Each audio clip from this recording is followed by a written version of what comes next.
What's up, y'all? Welcome back to another episode of Rip the Net. My name is Eric. I'm Dre. And I'm Alexi.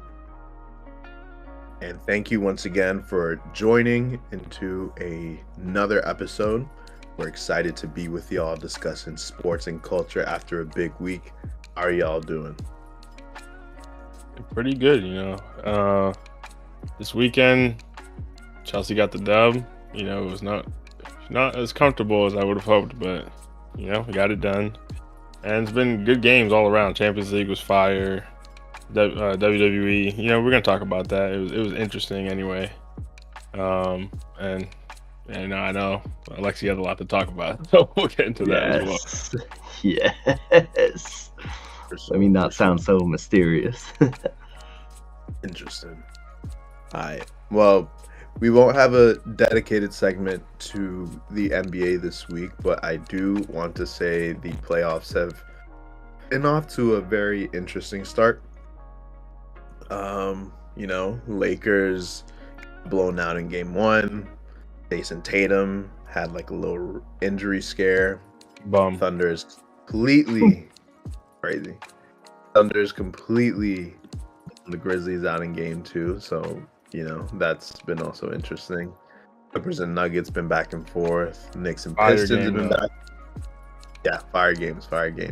But yeah, man, just a lot happening. The Warriors also beat the Rockets, so there's just a lot going on, a lot to look forward to. So in due time, we'll definitely be back covering these playoffs. We're just kind of letting things shake out. So yeah, there's one thing I want to say too. Like we'll for sure get back to that after the end of the first round, because it'll be tough to cover it, and then things will change by the time those episodes come out. But the top 5 race, I forgot to mention this because today there's like Prem games every day this week, or a Prem game pretty much until tomorrow.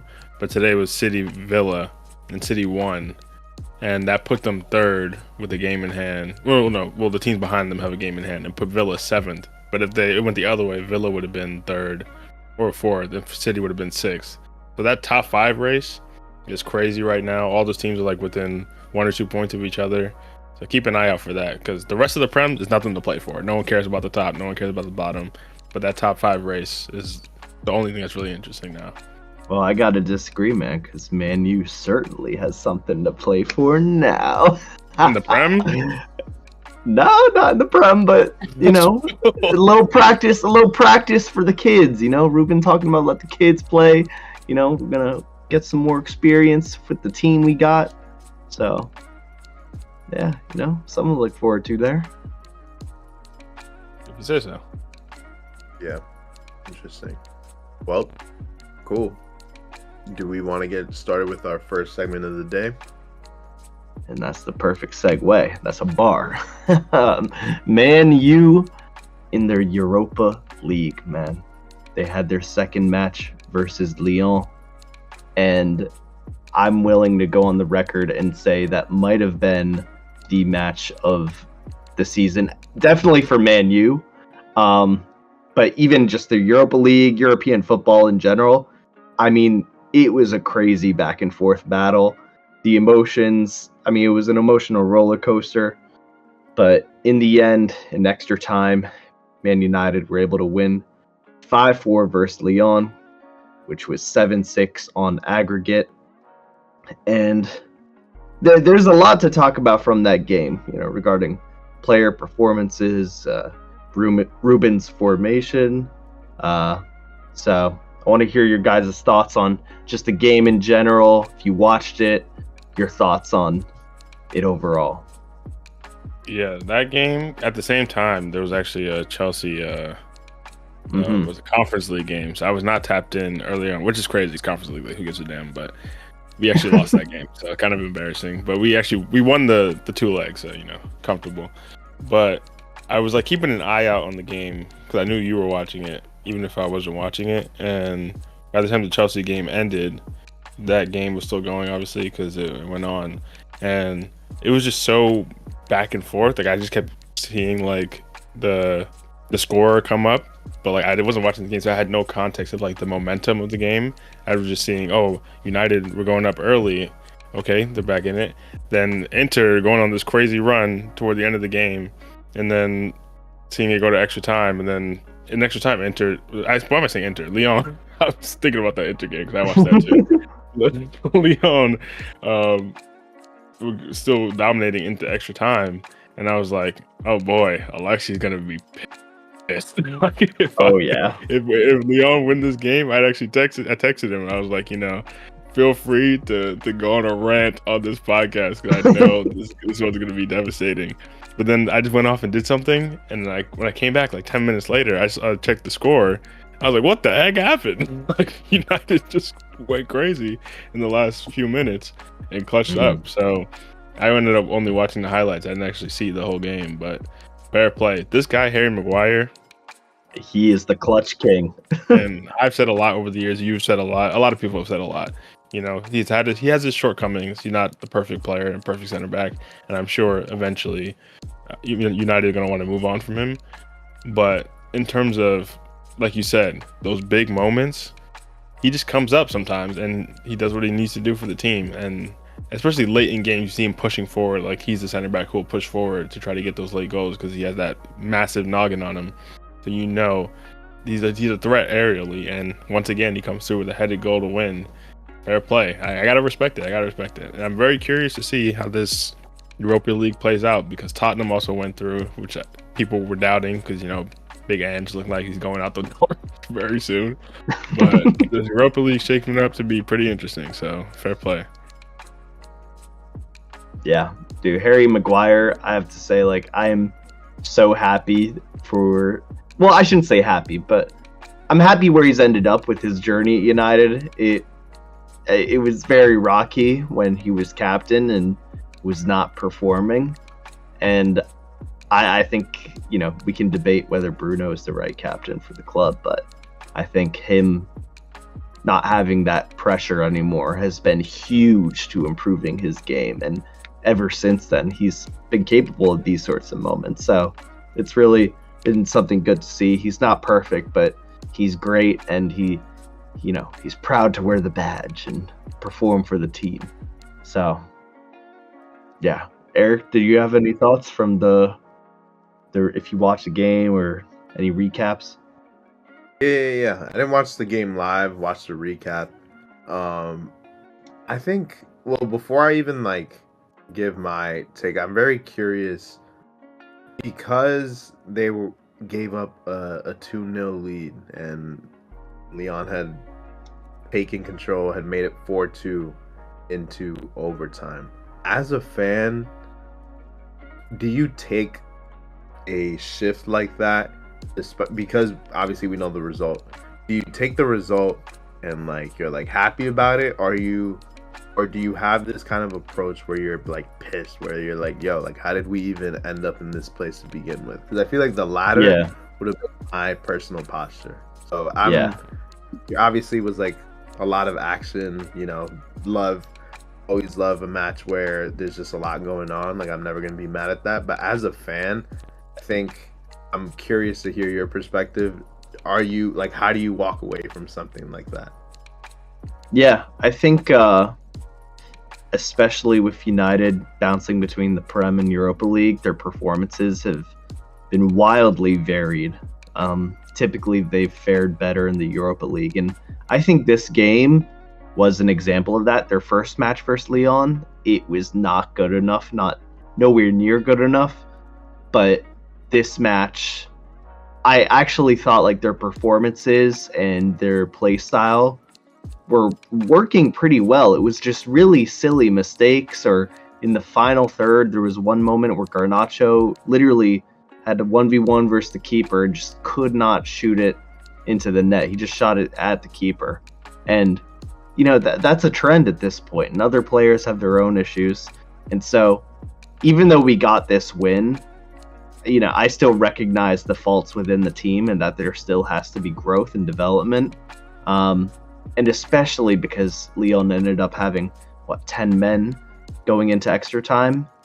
And them having that lead over us and still dominating, it's just incredibly frustrating. But, it's also Man United at Old Trafford. Fergie in the crowd, it was time for Fergie time. And They have that sort of magic, kind of like Real Madrid in the Champions League. Maybe not this year, Real Madrid, but generally Real Madrid, where you can kind of expect them to somehow make it through. And it was one of that moments. So it was really exciting. And I think all the goals and the plays and the teamwork, it was all great. And I see the potential of this team with this coach, with the tactics. It's not all sunshine and rainbows, but that day was one I could enjoy. For sure. And I think, well, one, that's the reason why they call it the Theater of Dreams. But I feel, even though recently it's been, one of nightmares. But I think this is the type of game you love to see in these like European nights. Like these teams really going for it, back and forth, going all out. And I think maybe it's been I guess you could debate. There are different pros and cons to removing away goals. But I think the away goal, I guess, structure. But I think having teams go to other grounds or even play at their ground and play all out, like not playing more defensively how they might when you're like, okay, we have to protect these away goals. I think you've seen a lot of good games in the last few years because of that, because of removing that. And I would love to see more games like this. Even in the Champions League, we're seeing some really exciting games this year. I think also because the level of the teams has been high. But I don't know. I'm curious to see what United can do against other teams later in the competition, because I wouldn't have pegged them for a team that can score 5 goals in the game. Not that it's impossible, but just the way they've been playing this season, the goals have been hard to come by with this front line especially, and especially with Xerxes being injured, having to depend on Højlund, which is funny because I'm pretty sure, from what I could tell, it was after Højlund left the game that they started to kind of pop off later on in the game. But you can tell me if that's more accurate or not. But it's kind of an indictment on him once again. But I don't want to hate on the guy. He's like he's a young guy. He was on my FIFA career mode like a few years ago. I was really backing him, but it just hasn't worked out. And they're really gonna have to look for someone in the summer. But Amorim figured it out, and that's what's most important, because even though this season they're giving him kind of a long leash because they know it's kind of a tough situation he's kind of been put in, that they put him in the board. But realistically, you can only go so far with poor results, even if the logical thing is, even you as a fan or me as a non-fan, to know realistically you should get the guy more time. If next year started and he's losing a bunch of games to start the year, it's not going to look good, and he probably will end up getting sacked, even if it's not really fair. But something like this, even though they haven't won the competition, there's still some ways to go. Just the feeling and the momentum that this gives to the fans at home to have a moment like this, people remember that, and fans remember that, and hopefully they remember that. Fans can be wishy-washy, and then next week they'll be like, screw this guy. But hopefully they can appreciate that, And I think also, got to give Amorim some more credit, is having a coach who is so honest and also charismatic about these wins. He's never hid the truth of how the team needs work and how it's going to take time, and we essentially should not expect anything this season. But he's also able to, take the joy in those moments when they make those last minute wins and goals and all that. So I've just found in the past, people like Ten Hag or, Ollie, there's something about their character never really fit with me. And it seemed like it never really fit with the fan base for an extended period. They didn't have a real plan that people could really get behind. Amorim obviously has a very clear plan, and I think most of the fan base is really in tune and really will just be happy with anything this season. And I know even if we don't go on to win the trophy, I'll be happy with the performance, because I simply did not expect to get this far. That's fair. And also I just want to shout out Casemiro with those 2 late assists. Yeah. Kind of rewound the clock to 2017, 2018, which I did not expect. So shout out to him, because he's gotten a lot of flack too. He's gotten a lot of flack. Yeah, no, he definitely has, and a lot of it's been deserved, because he is aging. It's realistic. He can't. It's tough for someone of his quality, because the quality is still there in terms of he's he's not just going to become a terrible footballer, quote unquote. But when you're aging, it's harder to put together back-to-back performances of the level that he's capable of at his peak. So you might see, okay, one game good, one game bad, one game good, one game bad. But the real solution is probably to rest him and not playing back-to-back games. And that might be the thing moving forward to get him playing at this level consistently. So we'll see. Yeah. I also want to shout out, of course, Kobbie Mainoo, once again proving best young talent on the team. He was out injured for a bit. I believe this was like maybe his second or third game back. Excuse me, being subbed in. But yeah, just once again proving how we have to keep this dude at all costs. If he wants to stay, we got to keep him. We have to. He's incredible. And then also Mason Mount. He was out with an injury for a very long time. He started to come back. In this game and their last Prem game against Wolves, I've really started to see why Amorim values him and the talent he has. Because before that, I never really felt like he was making an impact. But recently, I'm really starting to see his potential in the team. So shout out to him. Yeah, fair. I think I'll be curious to see if he can stay healthy, what he will look like next year. Because in theory, Mount is actually perfect for this system. It's not too dissimilar from a role he played in the Chelsea team that won the Champions League under Tuchel, like all those years ago. So in theory, he could actually really work for Amorim. But obviously, it's tough for him to even stay on the field for a month at a time. And once you're healthy, you still have to work your way back into playing regularly. So we'll see if he can stay healthy and play long term. But I was going to ask, if you had to choose out of let's say you have a good amount of youngsters now, but let's say your quote unquote academy products, and Garnacho's technically, but Garnacho, Mainoo, and Ahmad, if you had to sell one, who would you choose? Oh, I hate that question, man. I hate that question. I knew you would. I mean, out of those, it would probably have to be Garnacho. Just because with how Ahmad performed this season before his injury, I mean, he was hitting. Don't curse me out, but he was hitting Lamine Yamal levels of stardom and talent. Chill out. I'm just saying, let this kid develop a little bit more. And there's levels, but I see what you're saying. He could get to that level. Potentially. He produced some real magic. Mainoo, good in his own right, but not the same. And then Garnacho, it's so frustrating because I've seen such massive improvement this season alone, but it's always in the final third where if he is taking a shot or should take a shot, he's fumbling and he's not making the right decision. But I will give him credit and say his crosses and his passes have been really good. I remember complaining about that in the winter, but he's really changed his game. So, respect to him. But yeah, out of those three, he'd probably have to be the one.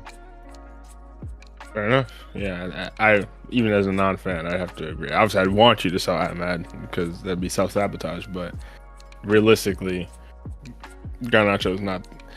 To be fair, he's still obviously all of them are still young, and Garnacho could go on to develop to become something great. But I think if you just look even at the raw talent, I think what you would have, the way people talked about him, maybe just because that bicycle kick makes it seem like it was greater than it was. But I think even as a raw talent, it isn't like the most spectacular thing I've ever seen. I think even Ahmad's raw talent looks more impressive to me than Garnacho's. So I think I'd agree. Yeah, but I think for Man United standards, that's the difference. Yeah, the bar is pretty low. Yeah, the bar is low. But to finish off this conversation and transition to Champions League, I'm curious what you think. Marcus Rashford, with how he's been performing at Aston Villa, and just, I guess, personality-wise, do you think there's a place for him to come back to this Man U team after the season? Or do you think it's fully done and he's going to move on somewhere else? I think it's fully done.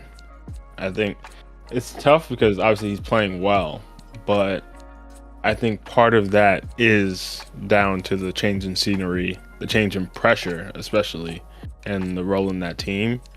And the system's also completely different.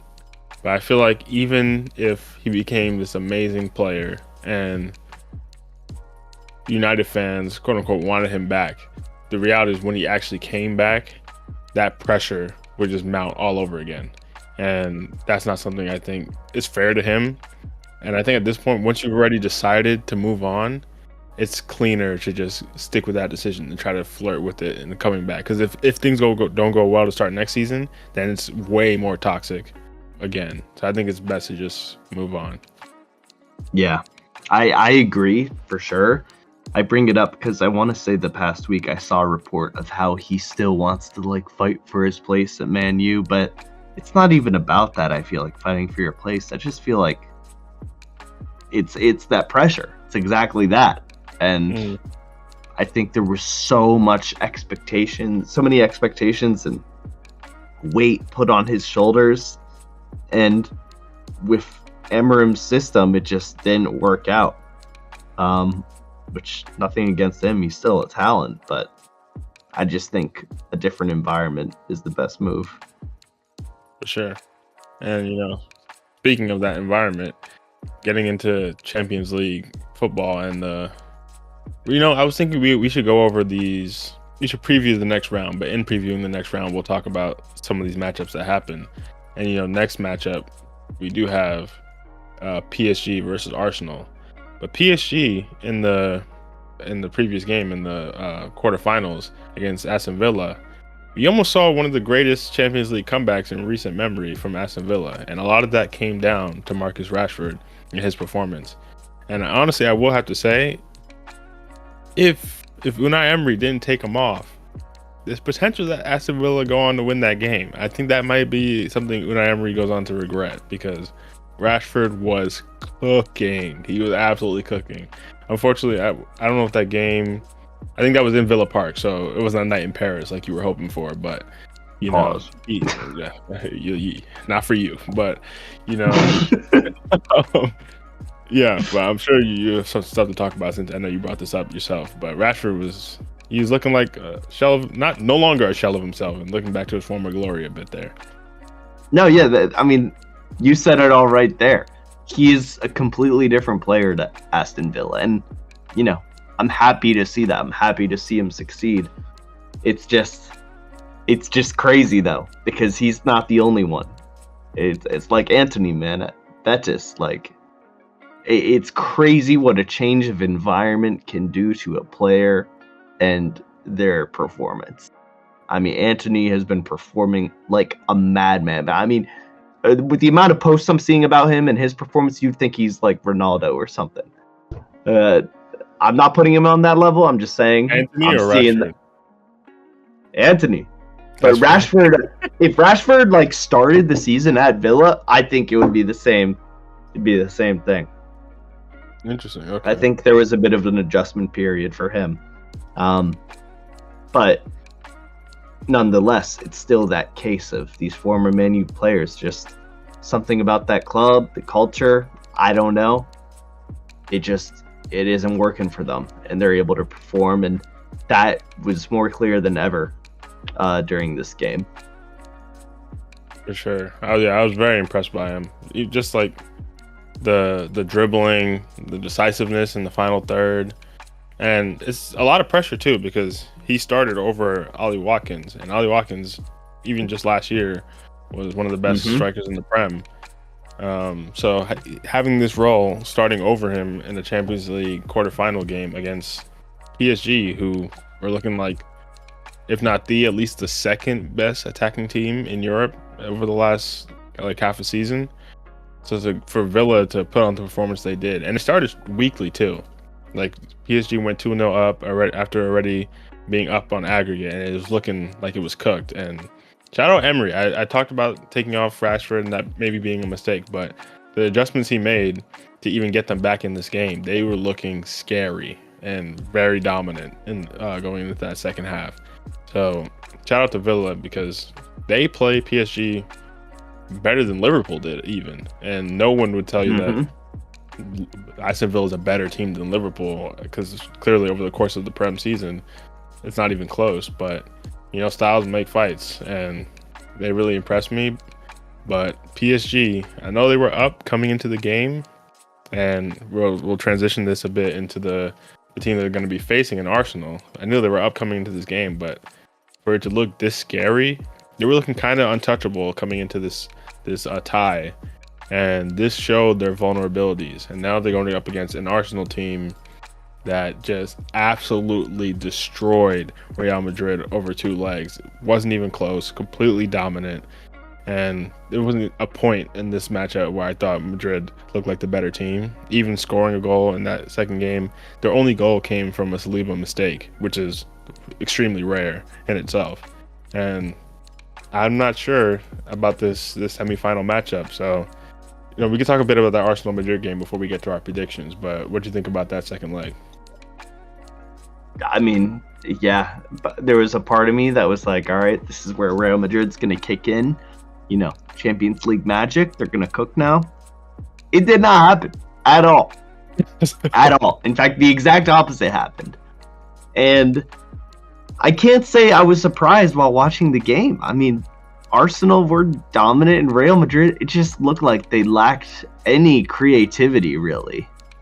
And I feel like this dude, like Vinny, was just like complaining, like, and not doing anything. Like, Vinny, yeah.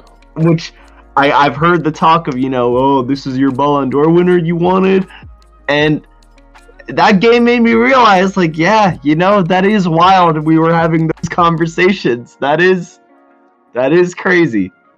Got to be one of the biggest fall-offs, like, from season to season. I'm not saying he's fallen off as a player. Like, he can still come back and do great things. But in terms of his performances last year and the performances this year, him and, like, maybe only Foden has been worse in terms of, like, the quality you would have expected. Yeah. Kind of crazy. Those are the two. Foden, Brant, I got a bone to pick. Nobody's calling that dude out. No one. I feel like we talk about it, but I don't see any talk about it online, and it bothers me. But it also bothers me. I agree. Because Palmer should have won Player of the Season last year. Foden somehow got it. And now this year, people want to talk about, oh, Palmer hasn't scored however many games. He still has way more goal involvements than Foden, bro. This dude's terrible. Like, let's be real. Like, he's not really terrible, but he's a system player. I'm willing to say he's terrible, and they're both better than Jadon Sancho. So that's all I'll say about that. But I'd just slide that in there. But yeah, dude, I mean, our Arsenal were just dominant. I mean, after that first leg too, I'm sure they went into this with just a crazy confident mindset after the 2 goals Rice scored. I mean, how could you not? So, I mean, to see them win this decisively, though, was a little surprising. But I think them winning and moving on in the competition, it just kind of seemed set in stone after the first 20, 30 minutes. Yeah, and I think this game, or I guess this tie over these 2 legs, really proved that team chemistry and coaching is way more important than just having a bunch of big names on a sheet of paper. Like, it wasn't even close, and the chemistry for Madrid is just cooked. Like, Arsenal, the fact that it's not just Arsenal, like, this is Arsenal without Gabriel, like, playing Kivior at center back, who's strapped up, quote unquote, the best front 3 in Europe. They're not even close to the best front 3 in Europe, but he strapped them up. And Kivior is someone they're probably trying to kick out the door this summer. And you got an 18-year-old at left back, you got Marino up top, and you can't tell me that there's any way that sort of composition should have beaten a team with Mbappe, Vinny, Rodrigo, Valverde, Jude, etc., just ridiculous levels of players. But clearly, Ancelotti is cooked. It's like this guy. And I'm pretty sure it was reported that he's leaving after the Copa del Rey final, which is kind of weird in itself because that's like kind of random timing. The season's not over then. But I'm pretty sure he's going to go coach Brazil or something. But it looks like Xabi Alonso's coming in, and I think they've recognized there's a little bit of a project that needs to go on this summer because they have never replaced Toni Kroos, and the team does not look balanced at all. So we're going to see where they end up going next year. Yeah. It's going to be It's gonna be interesting, man. I remember all the talk. I mean, even I was saying like, who's gonna beat them with the names they have this season? And as you pointed out, it is a lot more than just a name. So For sure. it'll be interesting to see, especially with Barcelona too, and just talking within La Liga and how they're performing. I mean, they really got to turn it up a notch to even begin to compete. I feel like on the same level. Yeah, and it's embarrassing because really, Mbappe joined and he needed Madrid more than Madrid needed him because they were coming off of being the Champions League winners. And Yeah. now it's looking like they're not going to, well, obviously they're not going to win the Champions League. Barca, from what I saw, maybe I got to confirm this myself, but I saw they apparently went 7 points clear today, which is, it's not looking good because not that many games left in the season. And this might be a really embarrassing first season for him after all the hype coming into the season. And even just the Arsenal game itself, all week, Madrid's gassing up this remontada that's coming. Remontada. Yeah, like, yeah. Yeah, we're closing the roof and all this nonsense. Vinny posting stories. What was all that, bro? Oh, I saw like was it Vinny or no? I think Rodrigo's dad like praying at the stadium in the morning before, yeah, like 3 a.m. He's posting about it. Like, oh my god, dude! What was all this? Like, y'all showed up and you got cooked at home by Arsenal, and for a team that has Jude, Valverde, Tchouaméni, all these players, Declan Rice looked like he was lapping all these players by himself. Like that Declan Rice, I don't know. We talked about this last week after the first leg off the free kicks, and the free kicks were amazing. But even without the free kicks, his second leg performance, Declan Rice is really putting in the shift to try to justify this 100 million price tag. And I have to give him his respect because he was cooking. Yeah, I think this has been the season where he's proven that worth, man. The opposite of Anthony. yeah, that's not even in the same price, pretty much the same price. It's crazy difference. Criminal even. But speaking of Declan Rice and teams cooking, we're looking at two of the most, I guess, informed teams in the competition coming into this game. PSG, Arsenal, semi-final. One of the most attacking teams in the competition versus one of the best defensive teams in the competition. And first of all, before you even get into that, I just want to say we all predicted Madrid to go through. We all got that wrong, especially you, Eric, who tried to do that countdown thing saying, 1, 2, 3, Madrid's going to win. Yeah, GG's, they got cooked. But we all did predict PSG to go through, so we all got that right. But if you had to predict PSG versus Arsenal, what are we looking at? As far as my predictions for Arsenal and PSG, I have to go with Arsenal. You know, I can't, after seeing the way they showed out, beat Madrid 5-1. You know, I think we're getting on Madrid, rightfully so, for underperforming and not making it through. But you really got to look at Arsenal now and be like, man, like they are all in. So I see them making it to the final. I just don't see how you have a win this big off momentum this strong and not advance. So I'm gonna go with Arsenal in that matchup. That's fair. What about you, Alexi? What are you thinking? Yeah, I mean, I got to agree. PSG almost lost it to Villa. Not to say anything bad about Villa, but it shows a weakness in their team that Arsenal, as of yet, has not shown in the Champions League. So I got to give it to them, and I think they're just riding a high. I mean, they beat Real Madrid. They scored 2 beautiful free kicks, and yeah, it was just majestic. For sure. Yeah, I want to disagree. Like, I really want to go with PSG because I like the project they have this year, and it's something that we've been hoping they would go for years and years instead of going for these random high-profile teams. But just the fact that they showed me those vulnerabilities at the wrong time and Arsenal are peaking at the right time, I feel like that momentum is just too much to overcome, especially because defense does win championships, and Arsenal are not a good matchup for PSG in terms of being such a good defensive team. And you can say the same thing on the other side with Inter and Barcelona, which we'll get to. But I feel like both of these matchups are very attacking teams versus very defensive teams. And I feel like the defensive team, when you have someone like Osaka who's back and firing and looking clinical with that finish he had in the second game was beautiful. It's just tough to overcome all of that. Because if they can't keep a clean sheet against Arsenal, Arsenal can probably keep, and maybe not over 2 legs, but they could probably hold them or suppress them to an extent. And I think that will be enough to put them through to the final. As much as I don't want to see that, I'd love to see PSG go through. But yeah, I guess we're all three going Arsenal on this one. Shame to say. But in terms of the other matchup, I know these ones we might not have been as tapped in on, so we won't spend as long on them. But on the other side, we have Barcelona versus Inter. And if the last matchup is probably the second best attacking team, and I don't know, maybe Arsenal the best, maybe Inter the best, I don't know, defensive team. This one, I would say Barcelona are definitely the best attacking team in Europe, and Inter are arguably the best defensive team up there. So this stylistic matchup is insane as well. But just briefly touching on their quarterfinal matchups, Barcelona did suffer a 3-1 defeat to Dortmund in their second leg. This game I actually didn't catch live, but just seeing the performance, you got a hat trick from Guirassy. And I do want to say, for Barcelona, to be fair to them, Balde is injured, so he didn't start, and he's massive for their team. And Pedri didn't start the game.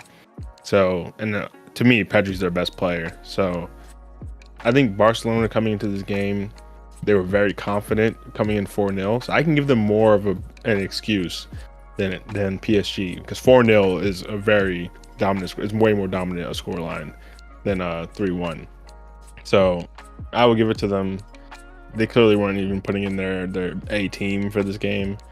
So I don't know how much it actually speaks to their quality. But, you know, shout out to Dortmund. They showed something I didn't expect from them, even winning 3-0 that game. But did either of you guys check out that game or see any of the highlights from that game, or on to the next one? I saw a couple of the highlights. That second leg definitely surprised me. But, you know, I'm happy to see Barca go through. You know, ever since the Sancho saga, Dortmund can suck it, bro. They can suck it. I don't care what they do. Rhodes, oh my God, you and Sancho. I will hold that grudge. I don't care how they perform. That will be pure hate watching anytime they play. Damn, fair play. Well, there you go. But I don't know if you checked it out, Eric. I did. I will say the 3-1 result is a little bit concerning. I know we haven't gone into predictions just yet for this next matchup, but like, as far as just like, you know, having a second leg go the way that it did after such a strong showing in the first leg wasn't the best to see, considering I would consider myself a Barca fan, but it's, you know, thankfully I guess it didn't impact their advancement. But definitely when I'm just thinking about like momentum and everything, it was a little bit of an uncomfortable watch, I won't lie, but you know, that's all I gotta say. Yeah, fair. I think you gotta say something for momentum. That always counts. But getting over to the other game, Inter versus Bayern, I had watched the first leg and I was very curious to see how this one will play out. And once again, they came out with the banger of a game. And Inter, you know, 2-2 draw. But that meant that Inter advanced 4-3 on aggregate. And, you know, Inter looking kind of scary. Coming into this competition, I did predict Barcelona to win the whole thing. But Inter were my dark horse. And to me, honestly, this semifinal is kind of my final.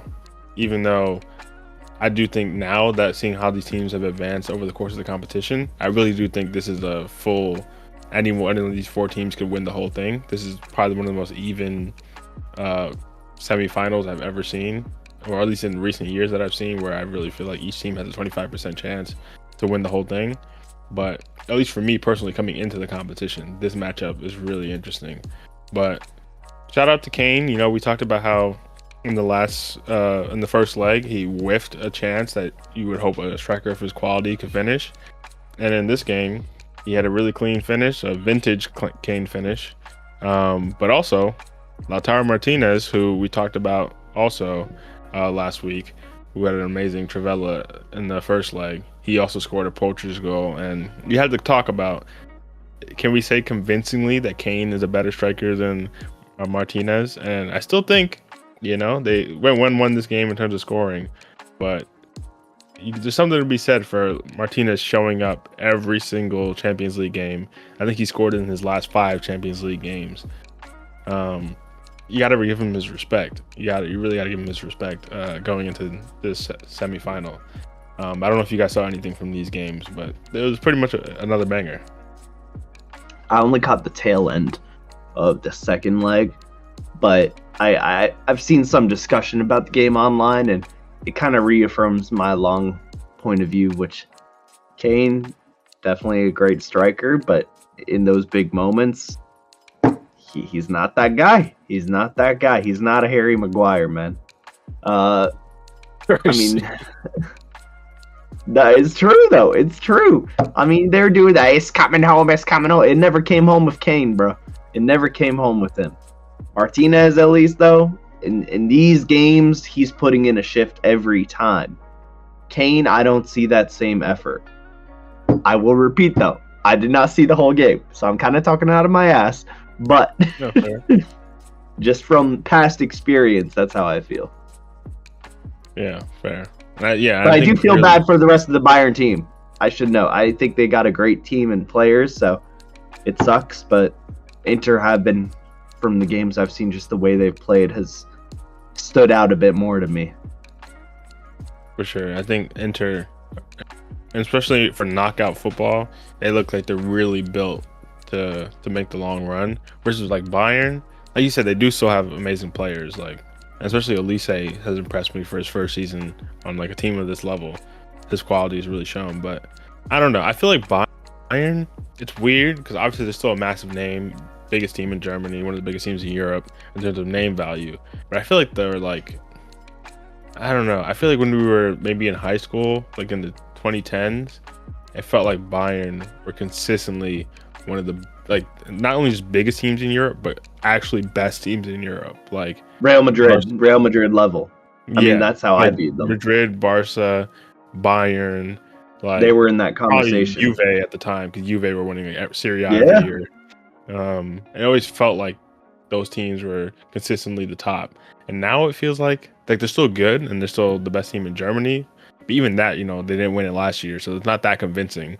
And in the Champions League, it's like I'm not surprised that they're out this early. Like it just doesn't feel like a surprise. Whereas like I feel like back then it would have been like, damn, Bayern didn't make it to a semis, So I don't know if that comes down to the coaching from company or maybe just the build of the team. But maybe we'll see next year how they move on. But something about Bayern feels like, maybe just the German league in general, but it feels like Bayern doesn't have the same allure that they had even 10 years ago or 5 years ago, maybe even. So we'll see how that goes. Maybe it's just Harry Kane instead of Lewandowski. Maybe it doesn't hit the same. I don't know. But it definitely does not. But getting into this prediction for the actual semifinal matchup, Barcelona versus Inter. Amazing game, I'm assuming is going to be. But what do you guys think for this one? I'm going to go with the poetic approach of, with Real Madrid's fall, it'll be Barca's rise. Even though I think deep down in my heart, I want to see Inter win, I feel like Barca, this is an opportunity for them that if they can seize it in the first leg, I think it'll be done. Like, I think that's all they need. They win that first leg and then they go on. And to say also, the first leg is in Barcelona, so that maybe that speaks to what you're saying in terms of them getting out ahead. Yeah, I have Barca. I have them making it to the final from the jump, but now they're actually my pick to win the whole thing. So completely with you on this being like the quote unquote final. But I have faith in Barca, man. They've been playing really well. They've just been clicking. hopefully this last game was just a hiccup, but I have them making it on to the final after this. Fair. Yeah, and speaking of, now that you say that, both of your winner picks, and you guys both picked Madrid to win the whole thing when we predicted to start. They're now out, so it's only me left with Barca, hopefully going through and winning the whole thing. And now you scared me because last time we talked about this, I think Eric and I picked Inter to beat Bayern, but Alexi bet against Inter, and now you're betting against Inter again. So now I'm like, hold up. If you jinx Barca now, maybe you're just helping Inter go on this crazy run, which you want. Like you said, you want Inter to beat all them. Part of the plan. Part of the plan, maybe. But as much as I said, like my head is telling me Inter, because defense wins championships in my mind, and they really look like a knockout football team. My heart is telling me, I'm not even a Barcelona fan, but my heart is telling me Barca are gonna go through here. That last game was them taking a little rest, and we're gonna see. I'm really feeling like we're gonna see a vintage. I can't call it vintage because he's only been around for like 2 years, but a Lamine Yamal performance that we're gonna remember. That's what I'm hoping to see here. I hope. Yeah. So that's what I'm hinting my predictions on that. Even though, I think Pedri's the best player. Rafinha has been going crazy. Lewandowski has been scoring a ton. But I feel like this is the stage for him, especially against Inter's 3 at the back formation / 5 at the back, wing backs and stuff. I feel like there's room for him to cook there. So I'm very interested to see how that's going to go. But we're all going Barca on this one. Last time we did that, Madrid lost. But, we also all went Barca against Dortmund. So we'll see. But yeah, we'll come back to this. If there's a crazy result in the first leg, we'll try to cover that as fast as we can. But realistically, we're going to revisit this after the semifinals and have a massive discussion about this Champions League final. That was a lot of fun. And talking about finals and something massive that just happened, Wrestlemania. So I know, Eric, you're excited to talk about that one. Excited is an interesting word to use, man. I think I just have some feelings. I was super excited last week when we were recording. I was very excited to see what would unfold in this massive pay-per-view. And again, for those who do not know, Wrestlemania is like the Super Bowl of wrestling. It is the grand season finale. It's where everything's been built up for whether it's the past few months, whether it's the past year, like the culmination of huge storylines. And I will say, prior to the pay-per-view, there was a lot of noise on social media of people feeling underwhelmed by the build-up. And I always like to take a little bit more of a, I guess you could say, just positive approach, glass half full kind of guy. I was very optimistic about the way things would unfold. And I will say, man, I was a little bit let down, not by the results, but more so the way that they unfolded. The matchups that we talked about last week were Jey Uso versus Gunther. I had Jey Uso winning the World Heavyweight Championship, which happened. I then had, and I will say, actually, a quick note about that match. I was underwhelmed by the action. Gunther tapping out, I was very confused by. Didn't understand it. His gimmick is literally like he's just a dominant wrestler. He's somebody who wins all the time. So why do you have him tap out against a wrestler who isn't really a submission specialist? That was my gripe. But predictable ending. Jey Uso wins, right? That's has his WrestleMania moment, whatever. Do you want to chime in on that match, by the way, before we continue, or not really? I agree with you in terms of it being underwhelming. I didn't catch the whole match, but from what I saw, it just wasn't exciting. Like, Gunther doesn't really excite me. Jay, as much as I love the whole entrance and all that, in terms of the actual prospect of him being a champion and how that all played out, that ending, I don't know. The whole thing kind of felt underwhelming, and now I'm wondering where they even go from here. But I'm sure they're gonna do something bloodline related, maybe. I don't know, but we'll see. Yeah. I will say Jey Uso is currently the only babyface champion in the men's division, so I think this was needed after seeing the way things unfolded throughout the rest of the pay-per-view. Quick little shout out to Dominic Mysterio. I know we didn't talk about the Intercontinental matchup prior, but we have Rey Mysterio's son, who's worked really hard, and honestly, he's kind of impressed me with the way he's developed. So he won his title belt. He is the biggest heel in wrestling, I would say, right now. So to see him win a championship, I am happy. And then there was, Seth Rollins versus Roman Reigns versus CM Punk, which I remember we talked about Paul Heyman being kind of like the X factor in this whole matchup. And I predicted that he would turn against Punk and Roman and align with Seth and give Seth the victory. And that's literally what happened. He low blows Punk, he low blows Roman, and Seth wins it and turns heel. And we recently had an alliance last night with Seth Rollins and Braun Breaker. So I'm interested to see how that unfolds. Again, I'm not angry at the way things are, at the results themselves. I'm a little bit just underwhelmed by the fact that they were super predictable. Do you have anything on that? I'm kind of, because I'm with you. I remember you calling it to the T, and I understand it because I feel like realistically for the company moving forward, Roman's probably going more into the part-time direction, I'm guessing. I haven't been keeping up super stringently, but from what I can feel, like Roman, he's put in his work during that championship run that he had.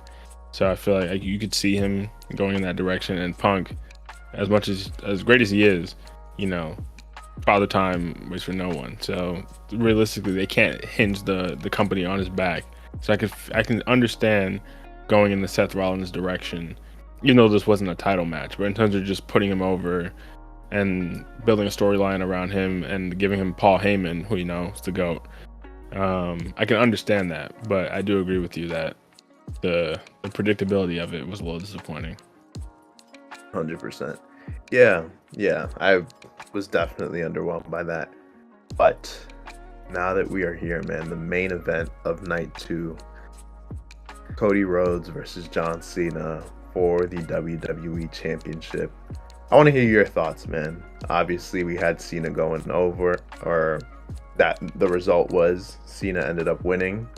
He has now surpassed Ric Flair for the most World Heavyweight Championship wins. So now he has 17.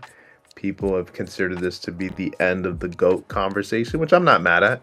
I just, don't think there's been anyone on Cena's level when it comes to the microphone, when it comes to charisma.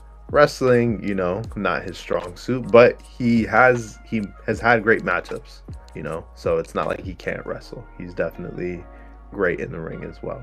But enough on Cena. What were your thoughts on the actual matchup? But yeah, before we even get into that, just based on something you just said, it's funny that Cena, like him, and I don't disagree with him being the GOAT. Like, I think it's maybe a 1A, 1B situation.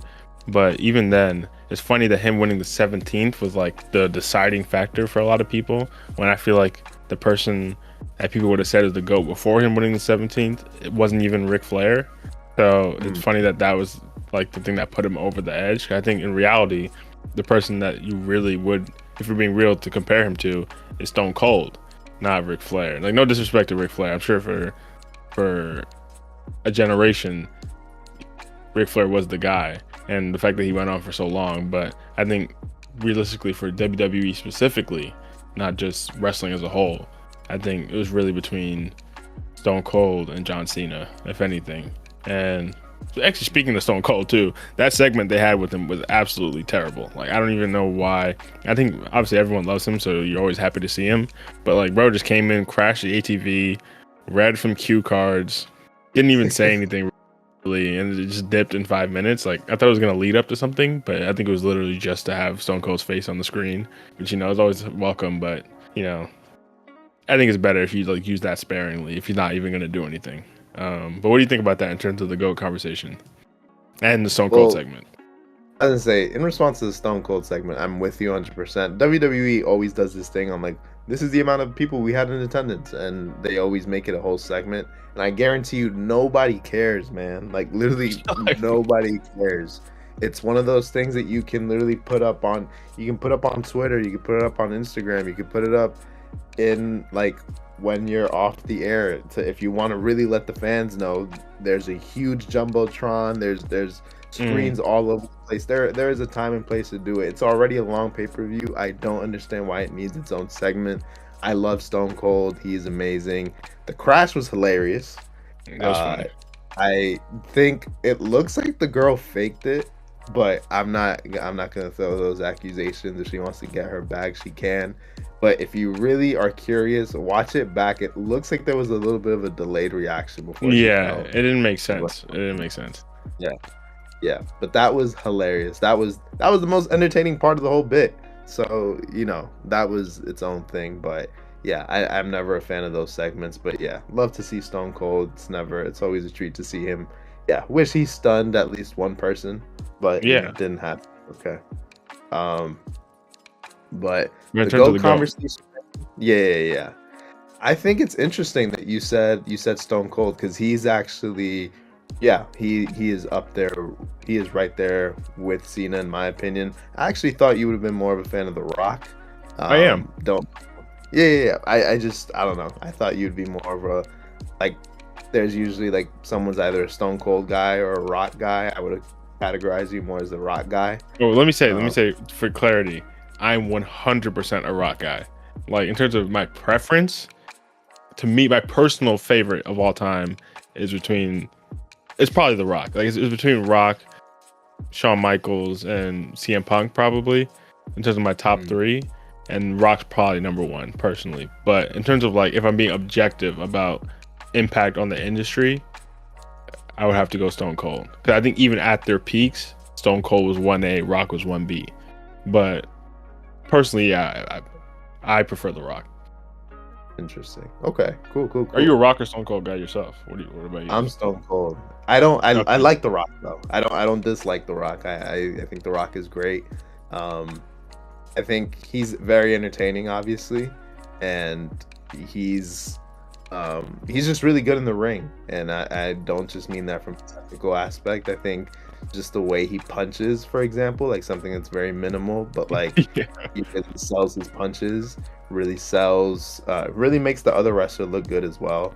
People's elbow is like a ridiculous move, but it's like, you know, it's entertaining. Like that's the thing about The Rock, is that he really is, I think he's like an exaggeration of what wrestling kind of should look like. Like if you want to show somebody like the dramatics of wrestling, you show someone The Rock. But I'm a Stone Cold guy. I'm a little biased just because I'm a little bit more in tune with his storylines and just what he was able to accomplish with like Vince McMahon, and also the classics that he had with Shawn Michaels, and he just has a lot. I think I just like Stone Cold's like work, I guess you could say, more, which is why I picked Stone Cold. But I think he also has, in my opinion, the cooler gimmick between him and The Rock.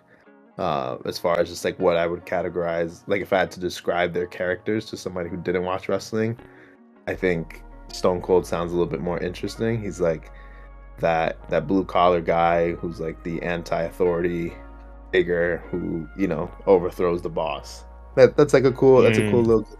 So, but yeah, I have Cena as my GOAT just because, and it could be biased, you know, I grew up watching Cena. I've seen Cena's work.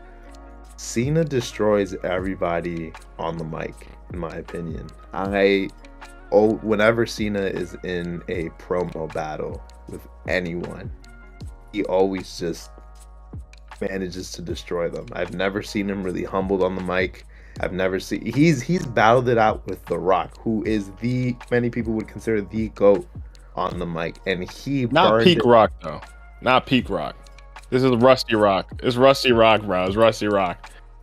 Nah, man. I'm not giving that one. I know exactly what you're talking about. I can't let you talk about The Rock like this, bro. That was Rusty. I was Hollywood, coming back from Hollywood Rock, bro. Listen, the promo on the wrist promo was it was rough. That was a classic, and I think that's the thing about Cena is that it could be Rusty Rock, but even if you put it that way, we have never seen Cena get humbled on the mic. Like I said, he's had great matchups, and he's managed to just reinvent himself as well.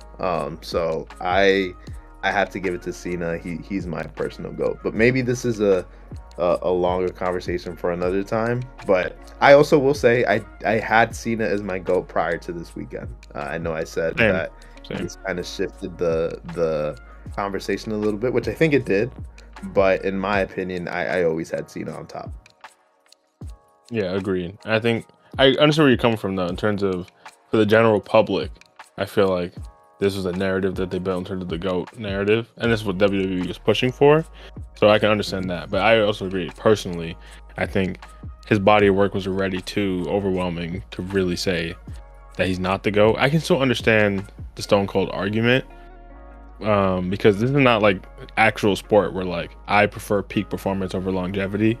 But in terms of WWE, because obviously we know things are written, that I can appreciate the longevity of Cena. Like Stone Cold burns so hot, like, but really if we're looking at it, we're looking at maybe like a 4 or 5 year window in terms of like that Attitude Era peak Stone Cold skyrocket, take the company on your back and take it to another stratosphere.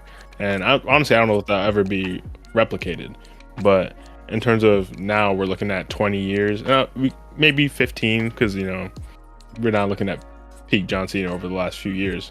But even then, the amount of years that he put the company on his back through turmoil, I wouldn't say turmoil because it was always successful, but through a changing of the PG era where the product looked different and fans were disillusioned.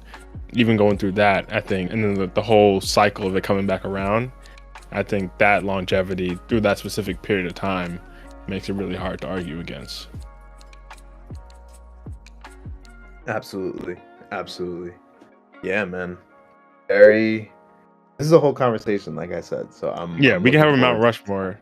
I know the Mount Rushmore thing has been trending recently with these freaking AI Mount Rushmore pictures, but we can have a conversation about that as well.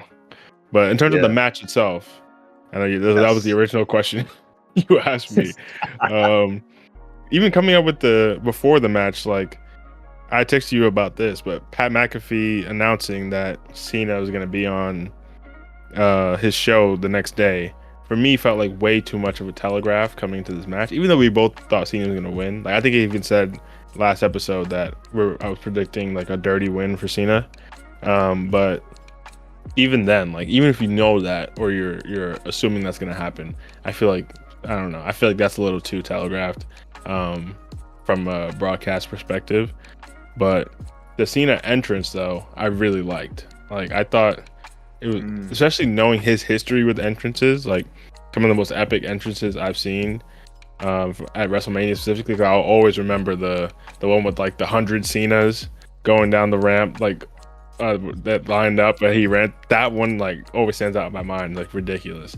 But seeing him go with just like this no frills, blacked out entrance, just there to get business done, looking upset, like I don't know. I really like that entrance from Cena. I think in terms of starting the storytelling of the match, I really like that. In terms of the match itself, though, I don't know. It was kind of iffy. I felt kind of underwhelming. I'm not gonna lie. And maybe there's a limit to what you can do with Cena's age. I don't know. Even though I think he's kept himself in good condition, because I appreciated the pacing in terms of the storytelling. It was slow. It was methodical. Heel Cena. Big moves. Even though it started like Cody started and then Cena like rolling out, and then you see Cena take momentum for the majority of the match, really. If you really think about it, like Cody didn't really have long stretches of being on top in the match. And even when he had that little stretch, then we kind of just go straight to the Travis segment, which, we'll talk about. So it felt like kind of weird for your champion that finished that story last year, has had a solid 350 plus day reign, to not really feel that competitive in the match. I know it was dirty, so they're gonna say it was dirty, so it doesn't really show a fair competition. But I don't know. I felt that was kind of weird. But I also thought that the pacing at the end was just off. With the like all the dirty stuff that happened back to back. Like I know we'll talk about no Rock showing up, but Travis showing up. Just that whole ending felt kind of weird. Even the timing of the pin, like it felt like one more thing was coming, but then it kind of just ended. Like the timing of it, I don't know. That whole thing kind of was disappointing for me personally. I'll give it a pass only because I can get them wanting to give John this moment, and him retiring at the end of the year makes the timing kind of hard to have him win the championship any later in the year. And I feel like you have to give it to him this early to have any kind of runway with it. But I don't know. Overall, especially because The Rock didn't come out, it felt a little underwhelming for a WrestleMania, because it feels like in the past, WrestleMania, at least when I was growing up, WrestleMania really felt like the culmination, and this is where the storyline finishes. Of course, they're always going to start new storylines, but this is where like we're really building up to this. But it just felt like, this is like a part of the story, and the peak is probably going to peak at like a later pay-per-view, like SummerSlam or something. If that makes sense. Yes, I agree with you. From the top, the entrance, I 100% agree with you. I loved it. It had shades of those who know, but the One Night Stand pay-per-view in 2006 where Cena faced RVD and he has the ECW crowd just booing him into the ring, and he kind of just has his head down and is like walking towards the ring and means all business. That's what that entrance reminded me of. So I'm all for that new Titantron, that new entrance. I was a fan of that. As far as the pacing of the match, I agree with you. I think he took on a very like old school kind of approach, and I think it was on purpose. I think the natural thing to do when you turn heel is to not give the fans what they want, right? So, for example, the shoulder tackles leading into the little like body drop that then leads into the 5-knuckle shuffle, right? Like that's like the classic, I guess, like big ending for a John Cena match. You saw that he was not giving into the shoulder tackles. I think he was doing them like one by one instead of like in like back-to-back shoulder tackles, if that makes sense. It was just a much more like slower paced match, and he was just being very intentional about not giving the fans like, okay, I know this is what you want me to do next, but I'm not going to give it to you. I like that aspect of it. I think there's some storytelling in that can't be overlooked. And then he was also doing these like interesting, like I guess you could say like Hulk Hogan-esque like moves where it's like a double axe handle from the top rope, like a very just like low impact move, but like it was big back in like the 90s maybe. So not an exciting wrestling match, but I don't know. I think him just taking on like the whole you can't wrestle accusations or allegations, and then just giving us pretty like bland wrestling. I didn't like it from an entertainment standpoint, but as far as the storytelling goes, I think I was happy with it. There were also a few big boots in there, which I was like, interesting. We've never seen Cena do that either.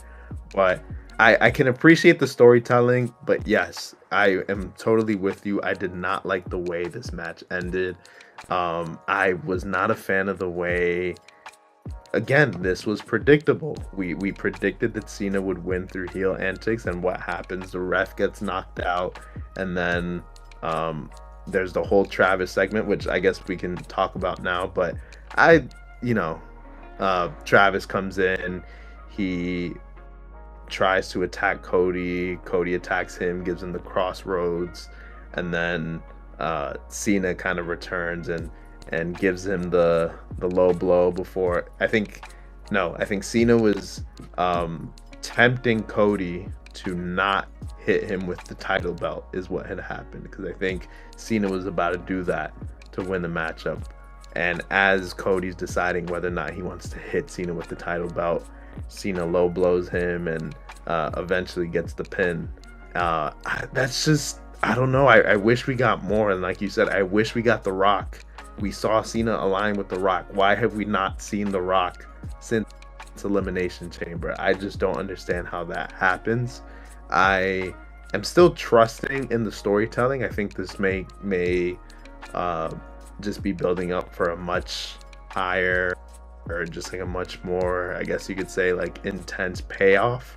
But it's WrestleMania. I think you got to give the fans their money's worth. I think you got to give us a big moment. Travis Scott just wasn't enough for us, or at least for me. I just don't think that was enough to really make me happy at the end of the day. So I thought this was an underwhelming match overall. I'm happy with the result. I'm still trusting in the storytelling, but I definitely wish I was given more. I don't think we got our money's worth at WrestleMania as a whole. Yeah, and speaking of Travis Scott, I know that's your boy, Alexi. So I'm sure maybe checking out the highlights, maybe you were excited to see that yourself. I don't know if you saw the whole Travis walk out with the Fiend and all that kind of stuff. Yeah, excited is a very assumptive term to use. See, man, it's one of those moments where I kind of just cringe. It's like, you don't gotta be doing this, man. You already got your Nike deals, you're this, you're that. I mean, this dude does so much stuff outside of music. WWE is another one of those. And this is just like, why? Like, if you're passionate about it, cool, but like, showing out now every week, it feels like, at least from what I've seen, I feel like I'm seeing him connected to WWE for like months now. And it's just random. Like, why are you there, bro? And I know these two are big names, excuse me, who were part of this match. And for him to pop out in the middle of that just seemed like it killed the vibe. I don't know. Yeah, he's definitely not who I wanted to see. Like, he was involved. I feel like you'd want to see someone from like WWE who would make sense for the story or whatever is going on. Right. So this had some like previous build up to it in the last pay-per-view, but like from like where he slapped him though or whatever, like yeah, exactly. Yeah, but, man, that's one slap, bro. Like, that ain't enough. Yeah, that's what I'm saying. Like, if they happen to be very particular about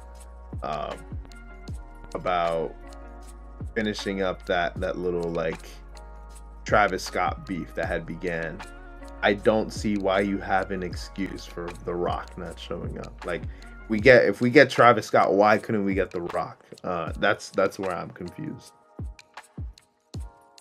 Yeah, I 100% agree. And I didn't actually watch it, but I saw Pat McAfee. The Rock was meant to appear on Pat McAfee today.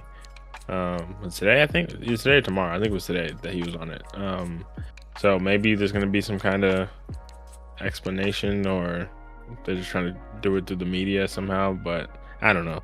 Something about the way this has all gone down. Like you said, there's still room for it to be recovered.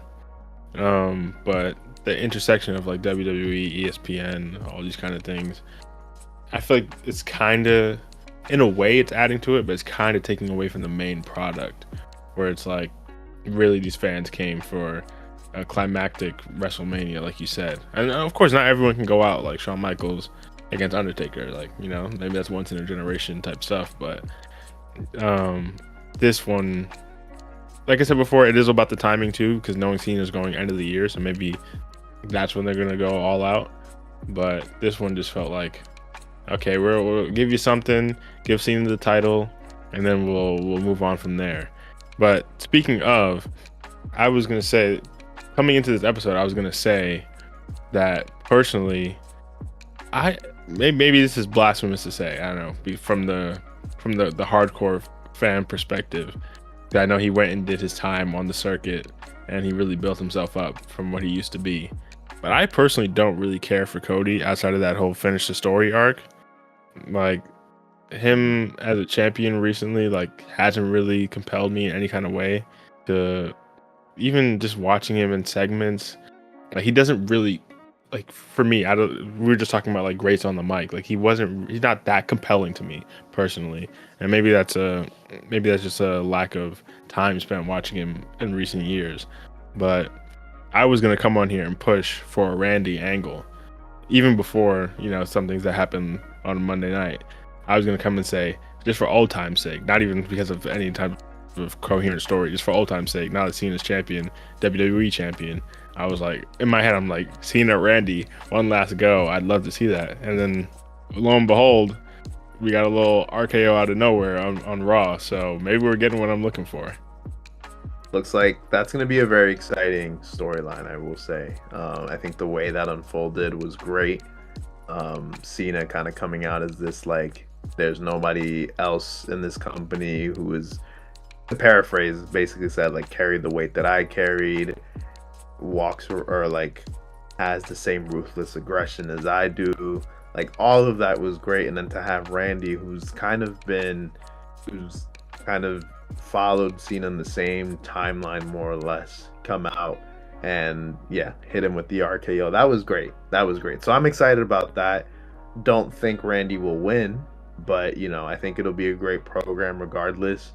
I think it'll be great to see them in the ring. It'll be great to see the promos they dish out on each other, so I'm excited for that as well. And as far as Cody, man, I'm a fan of Cody. I followed his journey after he left the company the first time around, but I will say it's going to be weird not seeing the title belt on him when that's been kind of like his main identifier for over a year, because I'm saying this is prior to him actually winning it. His big goal was to win the title, right? So he's kind of identified himself with the belt, and to now see him be taken out of the title picture, I'm interested in seeing what that does for him and what kind of rivalry he embarks on now, because we're taking him out of the title picture to put in Cena, because realistically I do not want to see a triple threat match with him and Randy. I want to see just Cena and Randy, which I think a lot of people would agree with.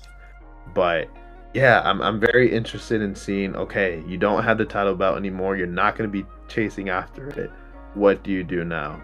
So we'll see what happens there. I have faith in him. I think he's great. I think the fans have gotten behind him, so I don't think that'll be an issue. But again, as someone who has kind of identified himself with the top prize in the company, what do you now do when you're no longer in the picture is what I'm curious to see.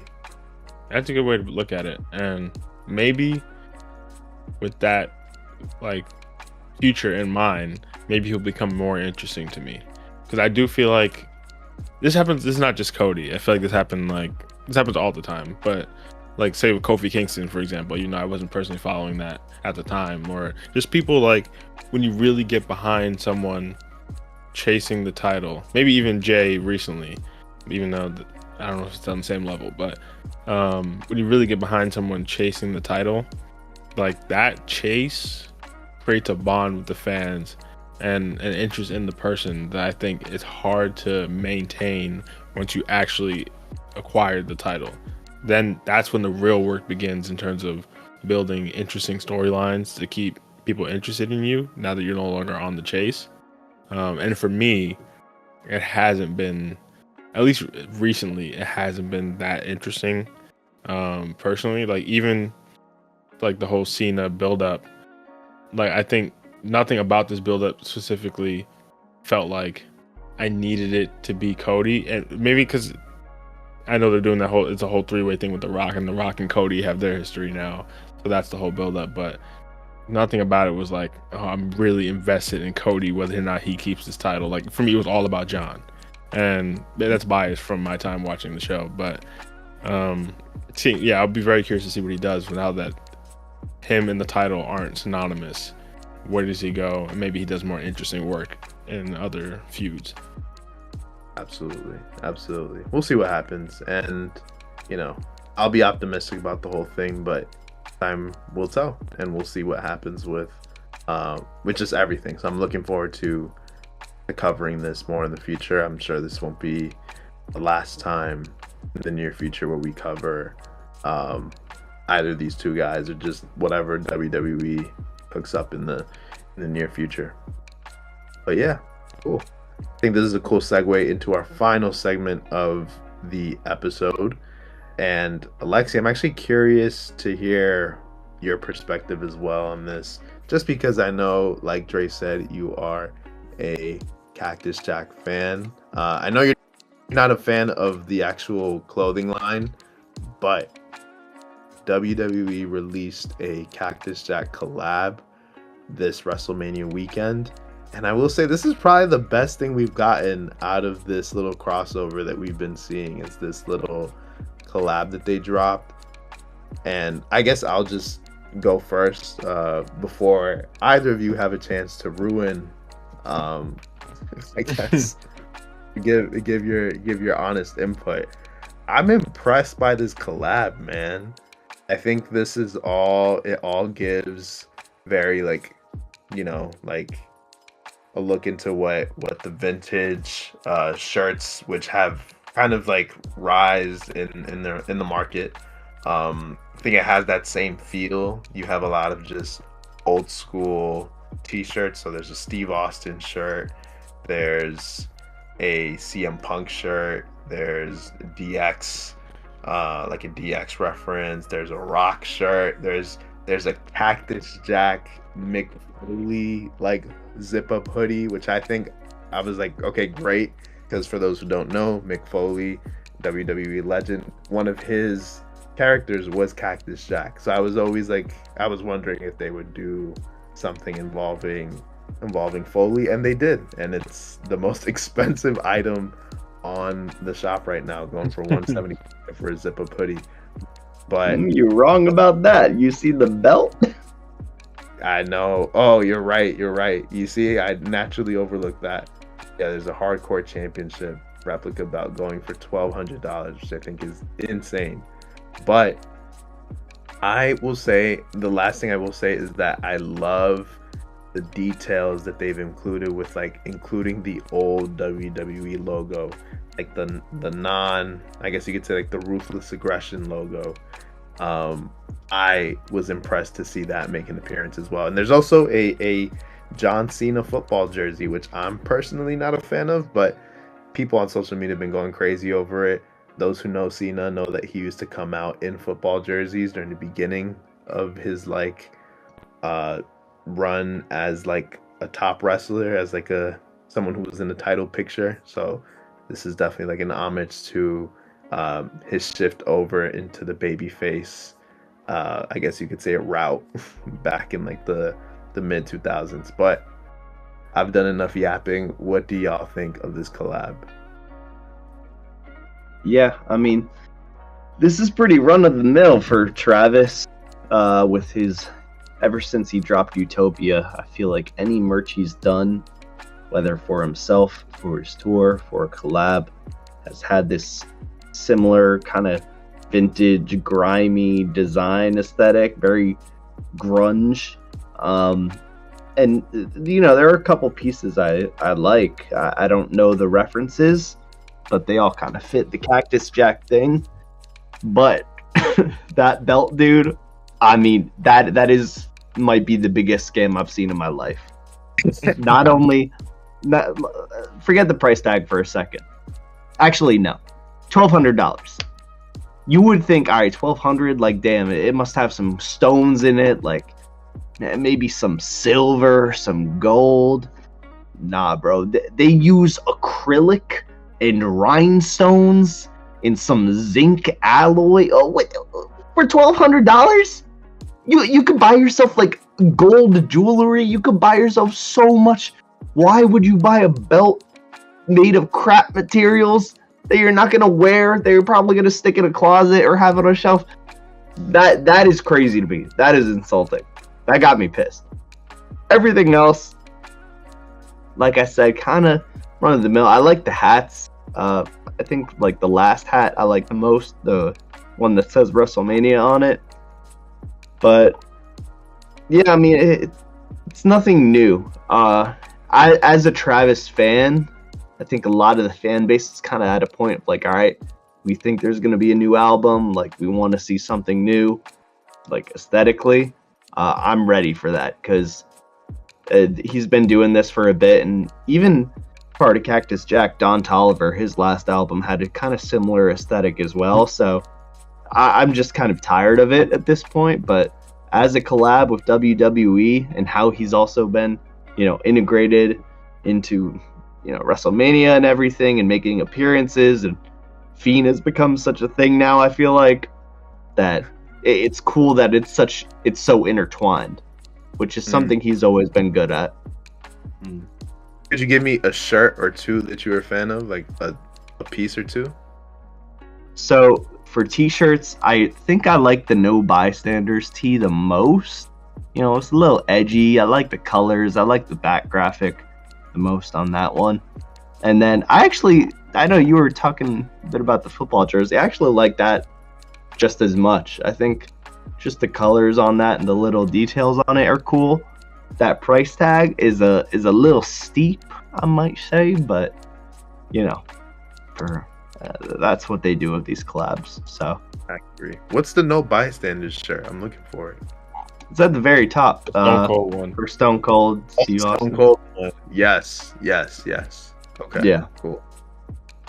Oh yes, it does say No Bystanders. Gotcha.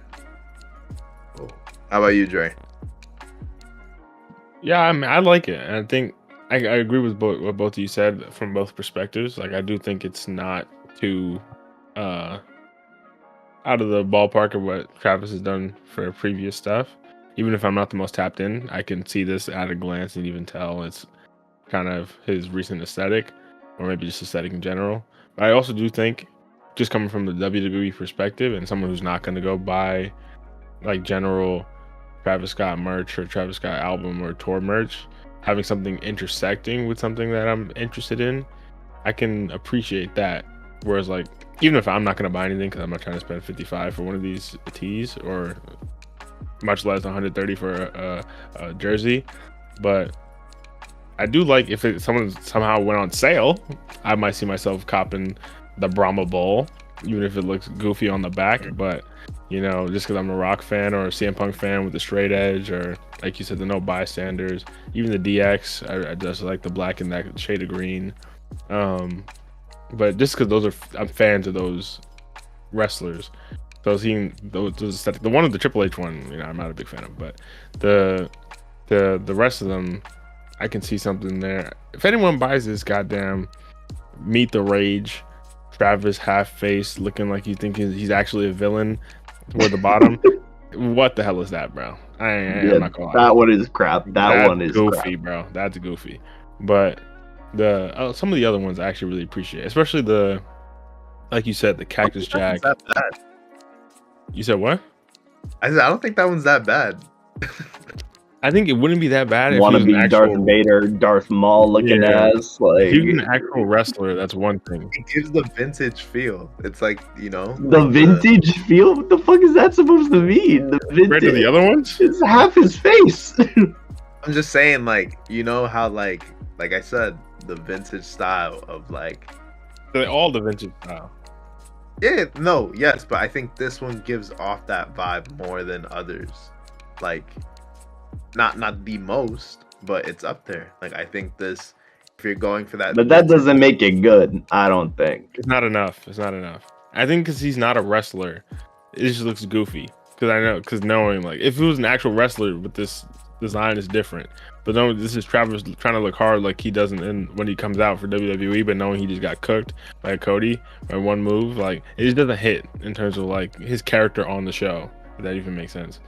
But I can see, you know, I don't know, if you're glazing, maybe you like that. But like you said, I did you dirty. I'm sorry, but the double Cactus Jack full zip, like you mentioned, I actually really like that in terms of just the history with Foley being Cactus Jack. I think that's really cool, and I actually made the connection maybe like 10 years ago whenever Travis first started the whole Cactus Jack thing. I remember when he first came out with that, it rang a bell. I was like, oh, Cactus Jack, like, that's okay, that's Mick Foley. That's kind of weird, it's kind of random, but I never actually wondered, like, was he a wrestling fan? Is he calling it Cactus Jack because of Mick Foley, or is this something it happened to happen? But now that he's actually involved with the WWE, I feel like he must have actually been a fan, like a long-term fan, for him to have the Cactus Jack brand and this all to come full circle. Like, I feel like that's too weird to be a coincidence. If that makes sense. 100%. I'm also wondering why Foley never trademarked it, but that's neither here. Yeah, that too. Low key, give Foley a bag, bro. Low key. There should be a bag on that. Yeah. Oh man. Well, I will say my favorite piece is the straight edge shirt. I just think, just looks hard, man. I looks great. might actually have to purchase it, but we'll give it some time. I don't know. I don't know. I've always Punk is cool. So a little Punk.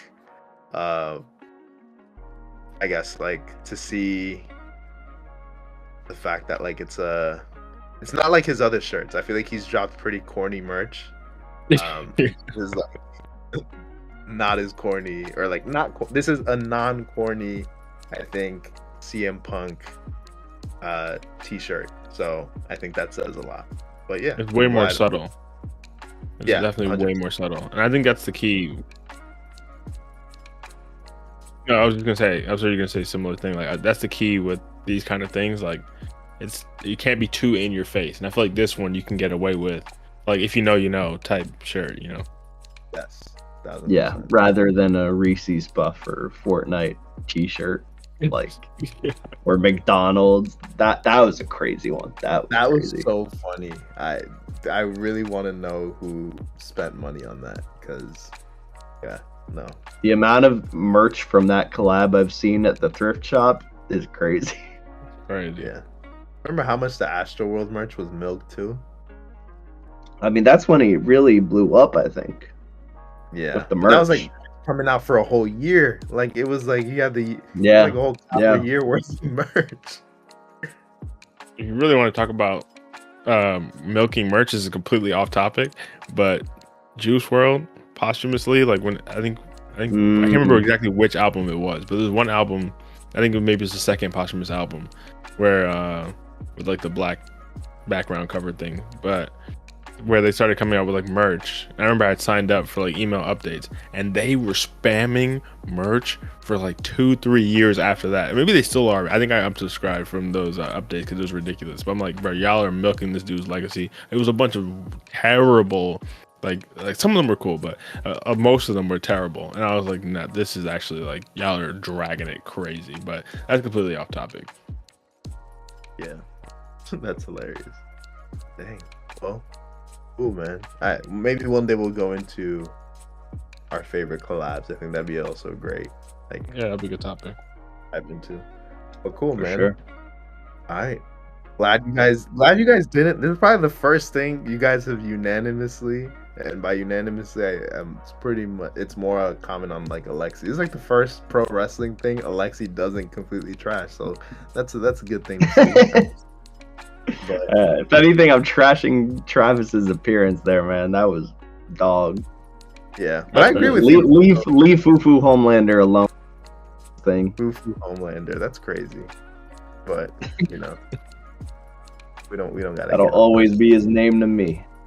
Crazy, but yeah, to wrap up, thanks for listening. This one ran, not too crazy long compared to last week, but.